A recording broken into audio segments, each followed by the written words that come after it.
Bueno, vamos a leer la palabra de Dios en el libro de Deuteronomio, capítulo 4, versículo 15 al versículo 23.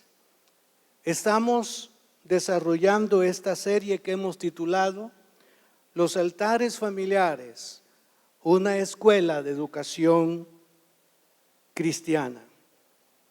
Y así reza la palabra de Dios.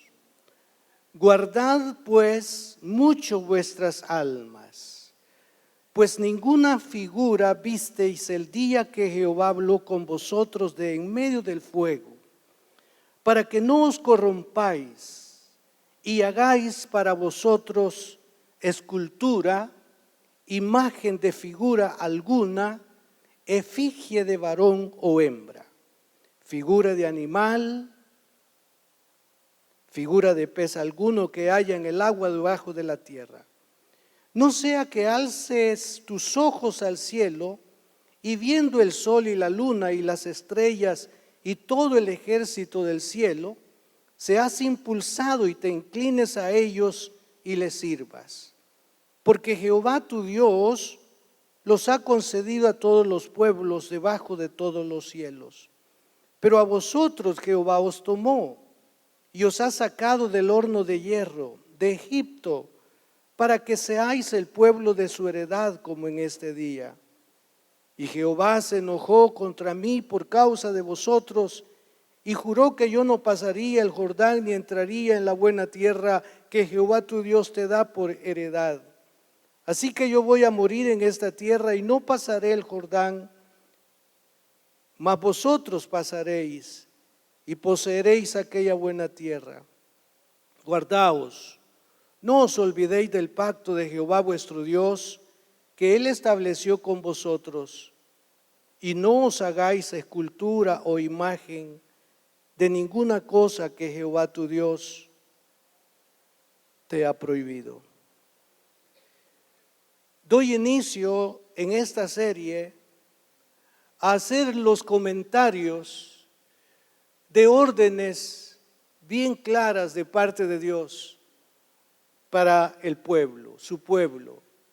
Comienzo entonces con la exigencia de Dios, con la advertencia de Dios hacia evitar la idolatría. Estaré basado en el libro de Levítico capítulo 18, también en el capítulo 20. La próxima semana les voy a hablar sobre la prohibición de Dios en cuanto al pecado sexual llamado incesto. Hay naciones que han legalizado la relación entre padres e hijos y les están permitiendo el matrimonio a los padres con sus hijos. Y todo eso está en el marco del espíritu de los cananeos.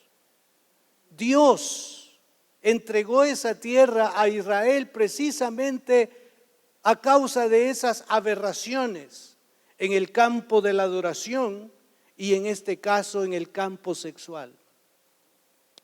Pero comienzo con esto que es tan importante, tan significativo. Hace unos días les hablé sobre este tema. Algunos dirán, quizá el pastor no quiere avanzar o no tiene otro temario. Estoy dentro de lo que el Señor le dijo a Moisés, repítelo, repítelo, repítelo y repítelo. Así que la repetición sobre el tema usted debe de tolerarlo. Es, hermanos, una necesidad urgente en nosotros y en los padres particularmente que aún tienen a sus hijos alrededor de la mesa, que puedan poderles decir a ellos los mandamientos, las ordenanzas que Dios estableció, no simplemente para un pueblo llamado Israel, sino para las naciones.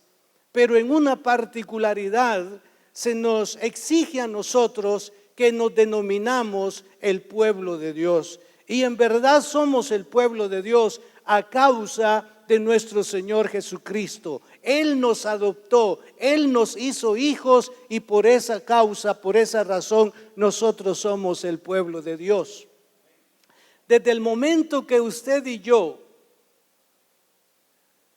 tomemos las promesas que el Señor le dio al pueblo de Israel y las hagamos muy nuestras, también entonces podemos entender que somos el nuevo pueblo de Dios, el pueblo injertado en el pueblo de Dios. Y este pueblo se denomina o se conoce como la iglesia del Señor. Entonces somos llamados a enseñar a nuestros hijos el valor de tener y de conocer a Dios de la manera en que la Biblia nos lo presenta.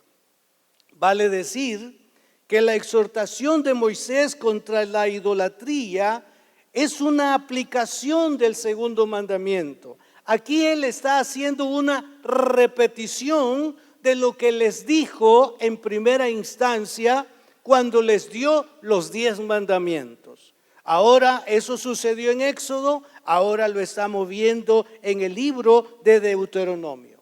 Note entonces usted la repetición: no harás para ti escultura, ni imagen alguna de cosa que está arriba en los cielos, ni abajo en la tierra, ni en las aguas debajo de la tierra. La experiencia, la teofanía que el pueblo había recibido de parte de Dios no permitió una visibilidad de Dios mismo, sino que solamente escucharon la voz de Dios. Y como no se presenta en una figura, en una expresión o manifestación física, entonces viene Moisés y dice: ustedes en el monte solo lo escucharon, pero no lo vieron. Y él no se dejó ver precisamente para que no cayeran en el error de crear una imagen y posteriormente denominarlo: ese es nuestro Dios. Por esa causa, dice Moisés, él no se presentó de una manera visible, sino solamente lo escucharon. Las naciones de Canaán, a la que ellos estaban o ya en parte poseían, ellos adoraban a sus deidades de forma o en forma de hombre, en forma de mujer, en forma de animales y hasta los astros celestiales. Esos dioses eran personificación y glorificación de la naturaleza y de la creación. Ellos estaban escogiendo en ese caso de una manera predilecta lo que para ellos significaba una deidad, y establecían entonces la figura, la imagen, y esto lo enseñaban ellos a sus hijos. Así que de generación en generación estaban fomentando la idolatría. Ahora viene Dios y le dice al pueblo: ustedes son mi exclusividad, ustedes son mi heredad, ustedes no deben de crear imágenes ni deben de postrarse delante de ellas. Y ya lo ha dicho anteriormente, porque yo soy celoso y ustedes no se pueden comparar al resto de las naciones porque ustedes son diferentes. Sabemos que este es un acto de fe. Por la Biblia yo me doy cuenta quién es Dios, cómo es Dios, pero no puedo yo tallar algo palpable porque eso está prohibido de parte de Dios. Es cierto, Moisés lo dijo, pero Moisés ha recibido esa instrucción de parte del Señor. No omito decirles que Israel fracasó. Israel falló. ¿Y saben por qué? Porque se olvidaron de la fidelidad de Dios. Ayer en el ayuno yo hacía parte de este comentario. Ellos estaban pisando la tierra de Canaán, ya están en territorio cananeo. Al estar en ese territorio, ¿saben la conclusión que ellos podían tener? Que Dios era fiel, que Dios había dicho: ustedes van a poseer esa tierra. independientemente de cómo ellos estuvieran armados para proteger sus intereses, pero ustedes van a poseerla. Entonces, al estar ya dentro de esa tierra, ellos podían decir: Dios es fiel, Dios cumplió su palabra y su promesa. Pero a la vez, estando en esa tierra y considerando la fidelidad de Dios, podían también ver la desobediencia en la que ellos habían caído. ¿En qué consistía? En que los altares de los dioses de los cananeos no habían sido derribados, en que las imágenes o los dioses de los cananeos no habían sido destruidos. Y por causa de eso es que el pueblo tenía que seguir enfrentando de una manera continua, constante a sus enemigos. Dios les había dicho: yo los voy a entregar en sus manos. Pero también ellos hicieron algo que no estaba correcto. Es que ellos tenían que matar a todo ser viviente, hablando en el sentido humano, que habitaba esa tierra. Y ellos fueron justos.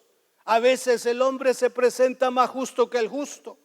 Y muchas veces cuestionamos, cuando vamos a la historia de la Biblia, cómo Dios hundió a todos esos pueblos. La gente dice: ese Dios de los hebreos es un Dios asesino. Ese Dios de los hebreos es un Dios injusto. Y esos que hablan así están como diciendo: si en mis manos estuviera determinar el estado de ellos, yo no haría la injusticia de Dios. Lo que parece injusto para nosotros de parte de Dios, quiero decirles que es justo en Él. Porque Él sabe porque aplica, Él sabe porque actúa, Él sabe porque ordena. Entonces Dios les dijo: como ustedes no los destruyeron a ellos, ellos serán como cardos y espinos. Cada vez ustedes temblarán delante de ellos, porque en vez de tener fuerza ustedes sobre ellos, ellos se van a enseñorear. Y si usted lee los primeros capítulos del libro de los Jueces, se va a dar cuenta de lo que estoy diciendo. Entonces están en la tierra, eso denota fidelidad. Pero por otro lado están también ellos viendo la causa de su desobediencia. Y ya, hermanos, esa desobediencia llegó al extremo que el escritor de Jueces dice: se levantó otra generación que no había oído de Dios ni sabía de los milagros que él había hecho. Y esa es la parte delicada en la que nosotros en el día de hoy podemos encontrarnos. Que nuestra segunda o tercera generación no sepa de que solamente hay que adorar a Dios. El hombre trata la manera de acallar su conciencia buscando adorar algo, pero no se trata de callar conciencia o acallar conciencia, no se trata de agradar a alguien o a algo, sino se trata de reverenciar absolutamente al Dios único y verdadero que está sentado en su trono alto y sublime y que nos hace a todos respirar. El Dios que nos da la vida es el que merece la adoración. No podemos estar haciendo esculturas ni permitiendo que las introduzcan en nuestra vida, en nuestra mente y en la de los nuestros. Israel fracasó en eso. Los profetas continuamente estaban hablando. Elías es uno de los profetas que en un momento subió al monte Carmelo y le dice a los profetas de Baal: subamos al monte y el Dios que conteste con fuego, ese sea Dios. Se atrevió Elías en hacer ese desafío. Subieron los 450 profetas de Baal y subió Elías también. Pusieron los altares. Estos empezaron a clamar a su Dios Baal y no contestaba. De manera sarcástica, Elías comenzó a decir: quizá está dormido y hay que despertarlo. Y como ellos estaban introduciendo cuchillos, puñales en su cuerpo. Entonces decía, quizás a él le encantan estos sacrificios. Y les dio bastante tiempo y Baal no respondió. Entonces él dice, vengan. Y ahora toca mi turno. Y cuando él comenzó, oh Jesús, oh Jehová, y oró, en un momento cae el fuego sobre el holocausto. Y el pueblo dijo, Jehová sea Dios, Jehová sea Dios, Jehová sea Dios. Los profetas hicieron esto. En los días de Josías, que se considera un tiempo de reforma gloriosa, este rey mandó a hacer algo que en este tiempo, a saber qué le hubiera pasado a él. Sin embargo, en el siglo 7 antes de Cristo, él quiso limpiar el santuario, él quiso limpiar la tierra de estos dioses paganos, y así lo hizo, porque estaba convencido que el pueblo había caído en falla delante de Dios. Acuérdese lo que ha dicho Moisés al pueblo. Recuérdales que Jehová nuestro Dios, Jehová uno es. Y no te harás imagen ni ninguna semejanza de nada, dice. Señala, entre otras cosas, que los cananeos adoraban a los astros. Dice ahí, yo les he dado los astros a ellos. Pero lo que Dios está diciendo con esas palabras es, yo soy el creador de ellos. Y como creador no tienen facultad de ser adorados. Y si tuvieran ellos la oportunidad de renunciar a la adoración, que renuncien, pero no lo pueden hacer, porque ellos tienen vida en el sentido de funcionar, pero no tienen esa parte sensitiva o sensible que tenemos los seres humanos. Hoy está de moda, hermanos, la observación de los astros. Y a veces nosotros mismos caemos en eso. No sé si en el periódico todavía aparece eso del horóscopo. Y hay hermanos que se han dejado guiar por el horóscopo. Este día te vas a ganar la lotería, pero esa observación la están teniendo millones en el mundo. Piensa que solo es el que la vio allí en esa parte geográfica. Pero todo esto nos lo han presentado como algo que no ofende, como algo que no daña. Pues quiero decirle que sí ofende, hay alguien que se ofende. Y usted y yo somos dañados cuando ponemos nuestra confianza en dioses muertos, en dioses ajenos, en dioses pintados, y ofende muchas veces a la gente cuando se le habla precisamente en esta forma. Dios le está diciendo, ustedes son mi heredad, son mi exclusividad. Y la tierra también es mi heredad. Y yo estoy poniendo la tierra, que equivale en este caso a bendición, en las manos de ustedes. Así que yo he sido fiel a mi pacto. Ahora yo les pido fidelidad a ustedes en lo que concierne a la adoración. ¿Sabe? La adoración, el hombre busca que sea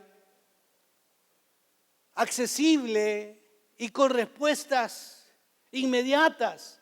Y se ha creído que el pedirle a una deidad pagana, a una imagen, tiene resultados, y que él puede llegar y como que fuera digamos la lámpara de Aladino, que en ese momento una media flotadita o frotadita y ya aparece. Y a veces así se ha presentado la gente, porque muchas veces se ha pensado que el Dios nuestro se tarda.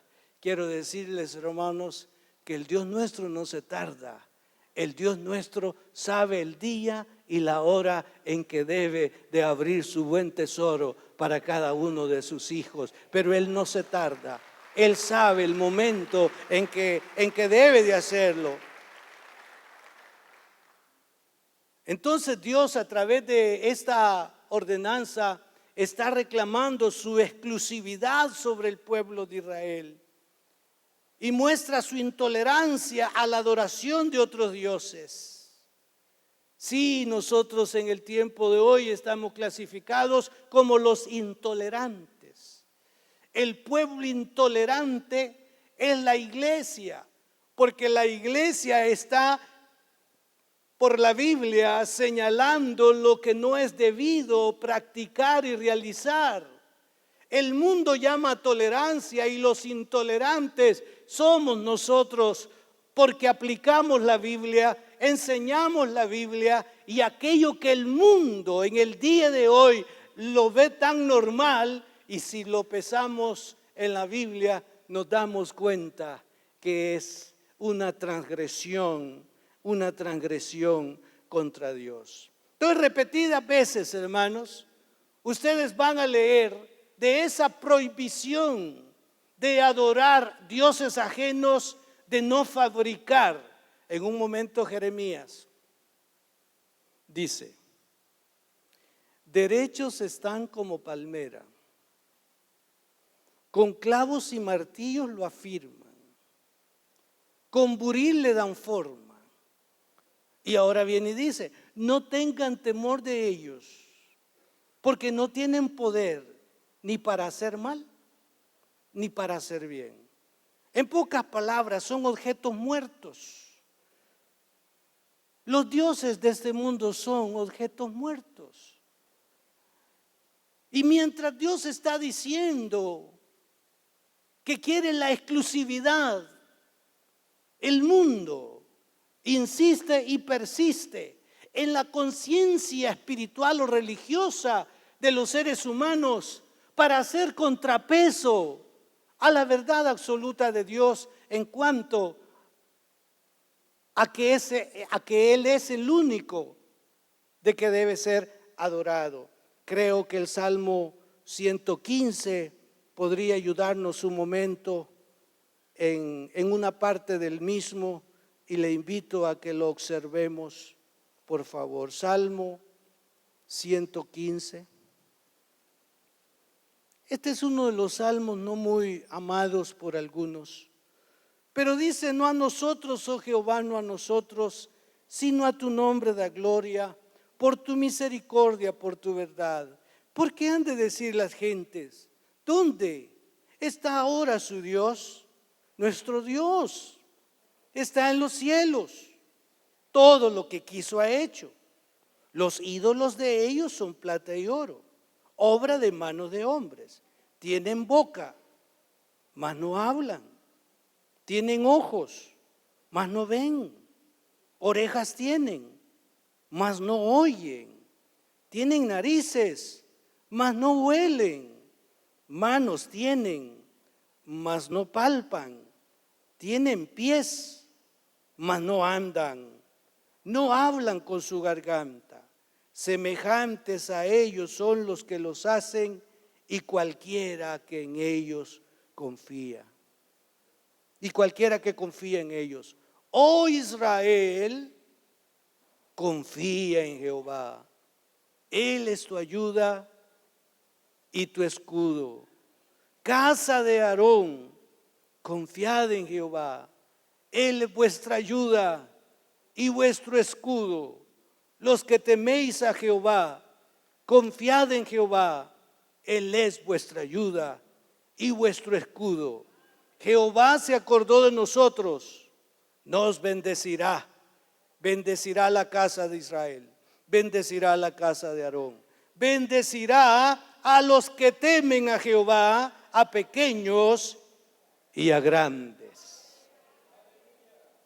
El Señor entonces está reclamando, si cabe, la exclusividad en la adoración, y está poniendo en claridad la incompetencia y la incapacidad que tienen estos dioses creados.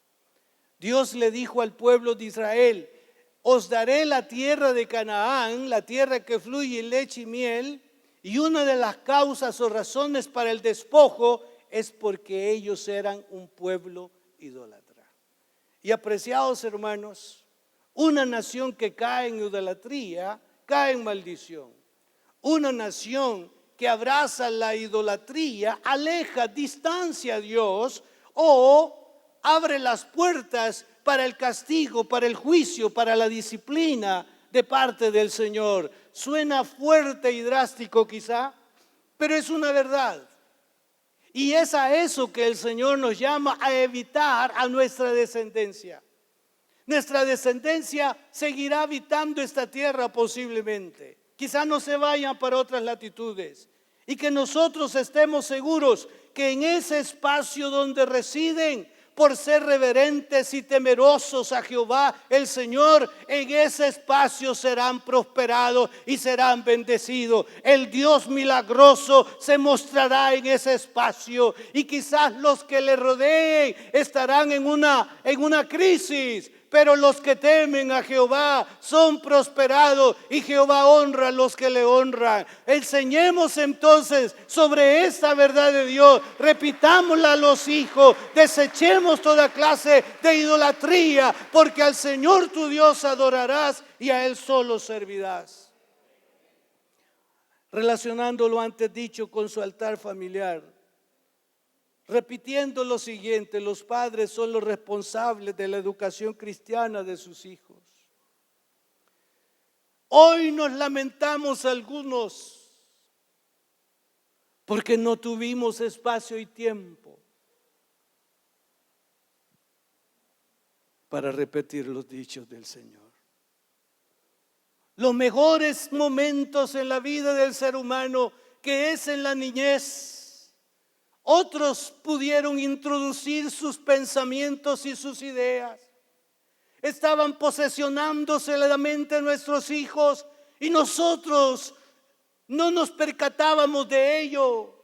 Y pensamos que sentarnos alrededor de la mesa y hablar la palabra de Dios era como introducir la religiosidad a la interioridad de la casa, olvidándonos que ese no era un acto de religiosidad, sino era un acto de devoción, un acto de obediencia que traería beneficios maravillosos. Pero no descuidamos aquellos que tienen hijos pequeños, aquellos que están para casarse, deben de diseñar el momento en la agenda diaria. Deberán de incluir el tiempo para sentarse, para hablarle a sus pequeños hijos sobre los dichos del Señor. Antes que la noche venga, antes que el día se termine, tenemos que hacer eso a favor de nuestros hijos. En el hogar se debe enseñar sobre Dios a nuestros hijos. Es el lugar donde usted puede decir: el único ser que debe de ser adorado y reverenciado es Dios. Y usted puede abrir las páginas de la Biblia y decir que está registrado en tal o cual parte, y que esa es una imposición de parte de Dios y no de una secta, no de una denominación, no de una iglesia en particular, sino del Dios mismo que da el aliento y que tiene cuidado de nosotros. No nos avergoncemos de enseñarle a nuestros hijos sobre Dios. Dios no es algo, hermano, repugnante, repulsivo. Dios es una necesidad en la vida de cada uno, en la vida de la familia. Los padres deben de enseñar a sus hijos, deben de hablarles una y otra vez. Eso es lo que dijo Moisés: repítanle, díganle, el Señor nuestro Dios es uno. Y al Señor adorarás y solo a Él servirás. Hay que repetirlo a nuestros hijos. Y hay que asegurarse de que no buscarán hacer comparaciones sobre Él con nada de lo existente y de lo que ya ha fenecido. Hay que compartirles lo milagroso y fiel que ha sido con nosotros a lo largo de nuestras vidas. No hay en este día ninguno que no pueda contar algún beneficio de parte de Dios. No hay. Ninguno en este lugar que pueda decir que no ha recibido un bien de parte de Dios. Pues ese bien que usted ha recibido, cuénteselo a su hijo. Dígale las maravillas que Dios ha hecho con usted. Sea detallista. A Dios le encantan esos detalles. Por eso cuando se da lugar a testimonios, los hermanos le damos 5 minutos y agarran 20 porque son detallistas. Pues esos detalles cuéntelos en la casa. Dígale a su hijo, dígale a su hija cómo comenzó todo. Dígale que cuando otros opinaban que a usted le iba a ir mal, usted supo poner su confianza en Dios y que las cosas cambiaron. ¿Qué estará usted haciendo con estas declaraciones? Usted estará haciendo que la vida de ellos también entren en una confianza con Dios. Y que allá en la soledad, cuando ya ellos crezcan y estén en alguna dificultad, traerán a la memoria aquel testimonio vuestro. Y ellos dirán: oh Dios, así como contestaste a mis padres, quiero que me contestes mi petición. Quiero que me saques de esta crisis en la que estoy. ¿Por qué? Porque supo usted enseñarle a confiar en Jehová. Y los que confían en Jehová son bienaventurados. Bendito sea su nombre. Yo no creo que usted no tenga algo que contarle, algo que participarle de las maravillas del Señor. Usted puede decir: hijo, Dios hizo este milagro. Yo les he contado, y a mis hijos, pues como cualquiera de los hijos, ellos pueden sentirse como hasta avergonzados cuando contamos algunas cosas en detalle. Cuando nosotros, les cuento, cuando nosotros llegamos a la ciudad, pues nos vimos envueltos, inmersos en un 24 de diciembre y en un 31, en los pueblos. Los que venimos de los pueblos, de eso no se hablaba mucho, de que hoy 24 y 31, no. Y no se hablaba de comidas, lo más que se hablaban era de ticucos, ¿verdad? ¿Qué otra palabrita? Tostones, ¿verdad? Tamales pisques. Y nosotros venimos en una condición, y entonces empezamos a oír: ¿y qué vas a tener para la cena ahora? Y comenzábamos a escuchar a los hermanos: pues yo tal cosa he mandado a preparar, tal cosa, tal parte. Y ay, Señor, pues nosotros logramos comprar una gallina chele, ¿verdad? Y no podíamos comprar una india, ¿verdad? Una chele, ¿verdad?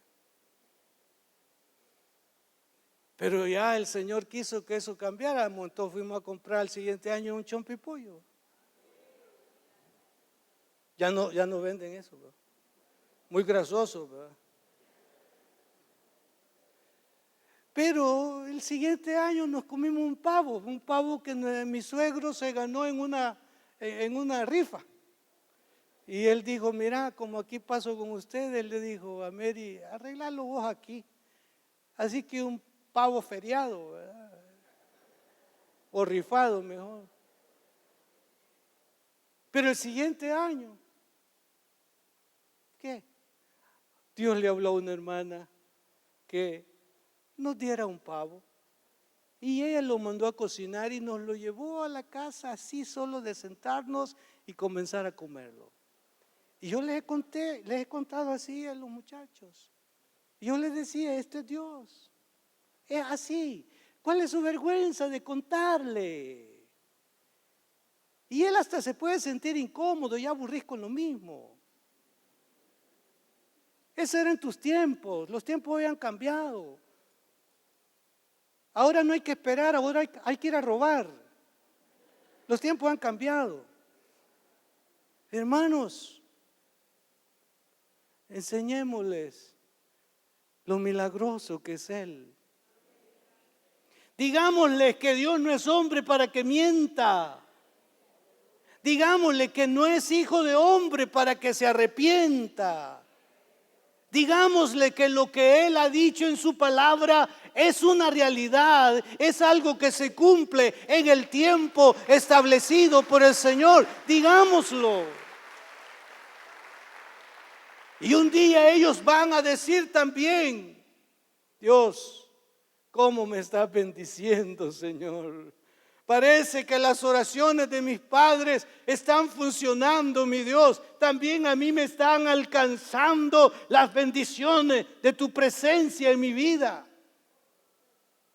Demostrémosles que ese Dios nuestro es un Dios misericordioso, es un Dios amoroso y es un Dios poderoso.